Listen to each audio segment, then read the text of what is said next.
Cantik sungguh bunga keroja, buat hiasan di hari raya.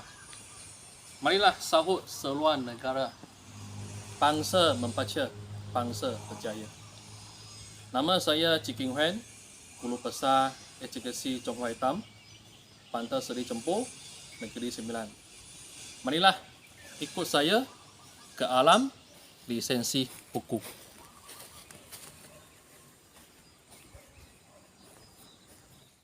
Salam sejahtera, salam ABC, anak yang baik lagi cerdik. Salam ABC 2.0, ambil peduli, bina hubungan, cipta kejayaan. Up negeri. Tuan-tuan dan puan-puan, pada hari yang mulia ini, saya ingin berkongsikan sebuah buku berjudul Endon Mahmud, Potret Sri Kandi Berjasa.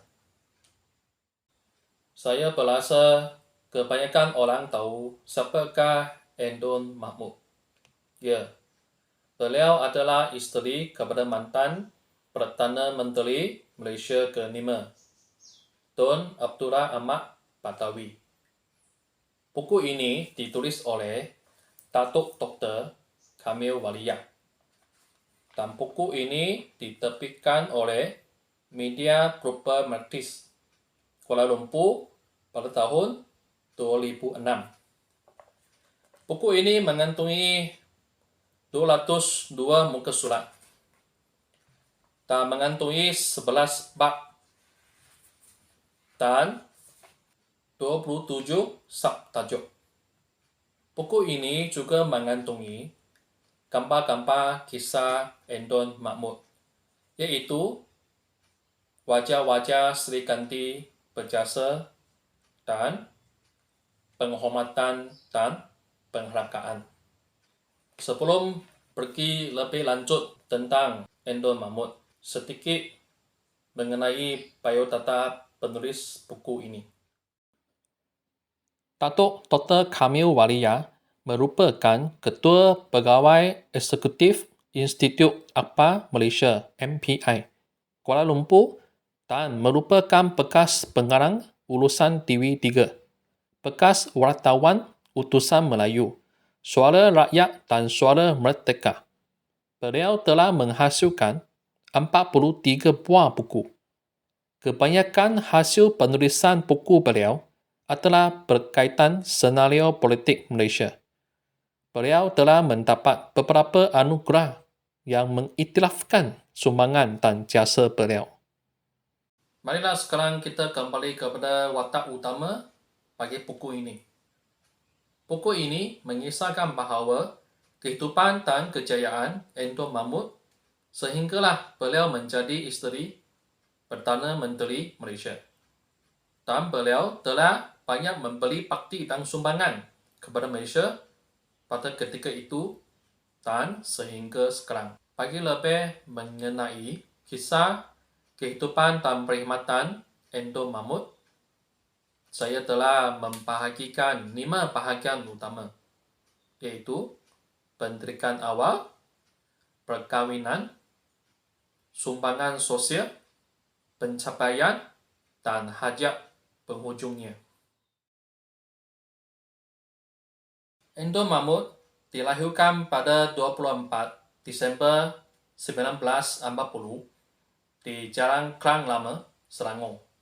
Bapanya, Mahmud Ampak, adalah keturunan Melayu, manakala ibunya Mariam Abdullah adalah keturunan Jepun. Pada ketika itu, Endon Mahmud adalah anak sulung. Mahmud Ampak mempunyai 11 orang anak. Endon Mahmud menerima pendidikan di Sekolah Menengah Metodis Kampar, Perak dan St. Mary's School, Kuala Lumpur. Selepas menghabiskan pengajiannya, beliau bekerja sebagai stenografer di The Federal Establishment Office atau dikenali sebagai Jabatan Perkhidmatan Awam. Kalau sudah jodoh, memang tidak ke mana. Pada 4 September 19 65, Anton Mahmud telah berumah tangga dengan Abdullah dan dikurniakan dua cahaya, iaitu Kamaluddin dan Nuri.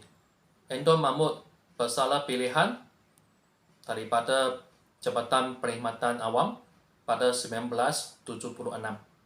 Selepas itu, beliau mengikuti suaminya mengalami kehidupan politik. Bagi Anton Mahmud, kehidupan politik memang membawa kenangan senang dan susah kepada beliau.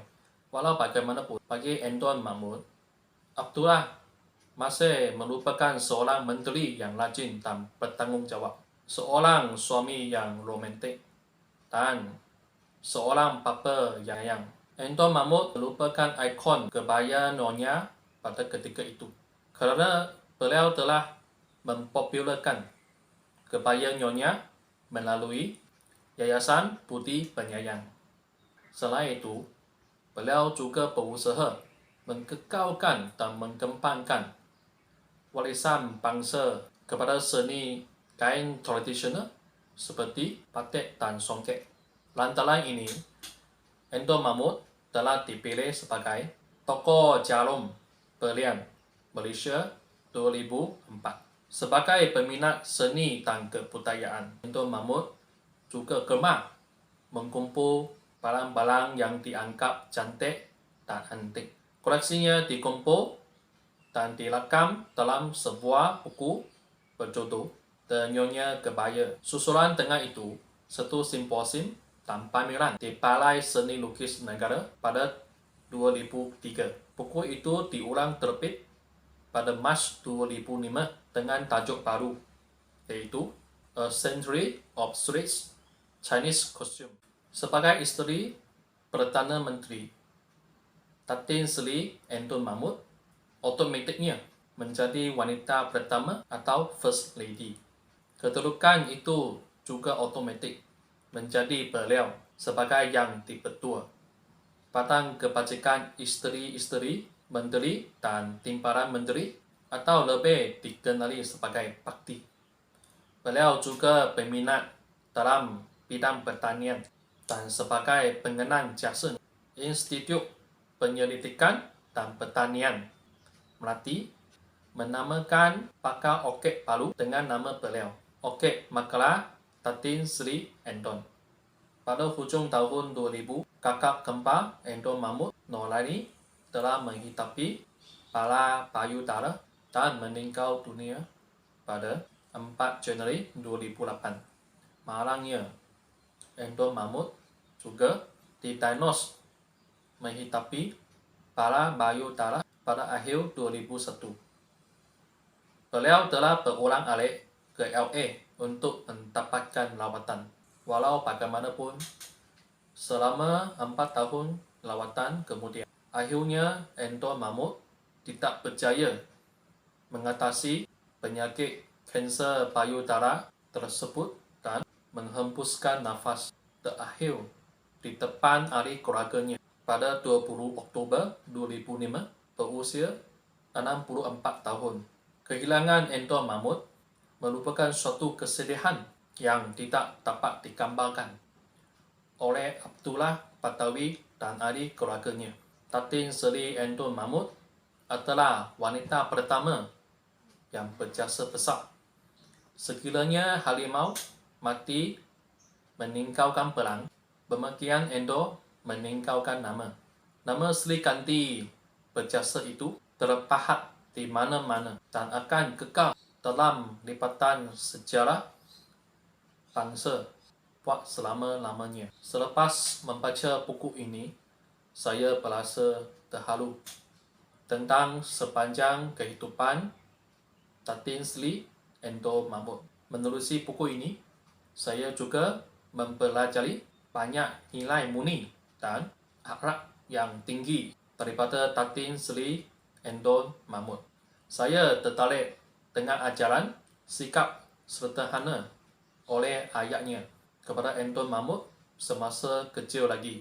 Jika orang mahu menghormati kita mestilah terlebih dahulu menghormati orang lain. Oleh sebab Anton Mahmud berpegang dengan prinsip ini, Setelah beliau menjadi wanita pertama dan bersosial di dalam masyarakat pada ketika itu, sikap lama mesra beliau dengan sesiapa pun tanpa mengira bangsa, kaum, dan pangkat telah disanjung tinggi oleh pegawai dan orang kenamaan, tempatan, dan negara asing. Saya juga tertarik dengan ketabahan dan keberanian beliau menghadapi penyakit kanser payudara.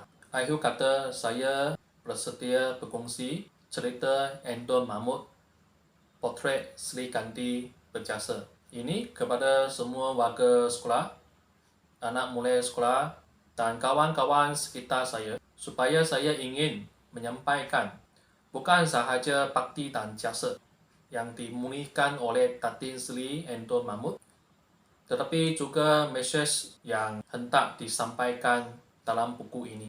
Saya sebagai rakyat Malaysia berasa bangga. Budi pekerti yang mulia Datin Sri Anton Mahmud akan sentiasa menanam di dalam hati saya dan akan menjadi suatu gerakan saya di dalam kehidupan dan perkhidmatan saya.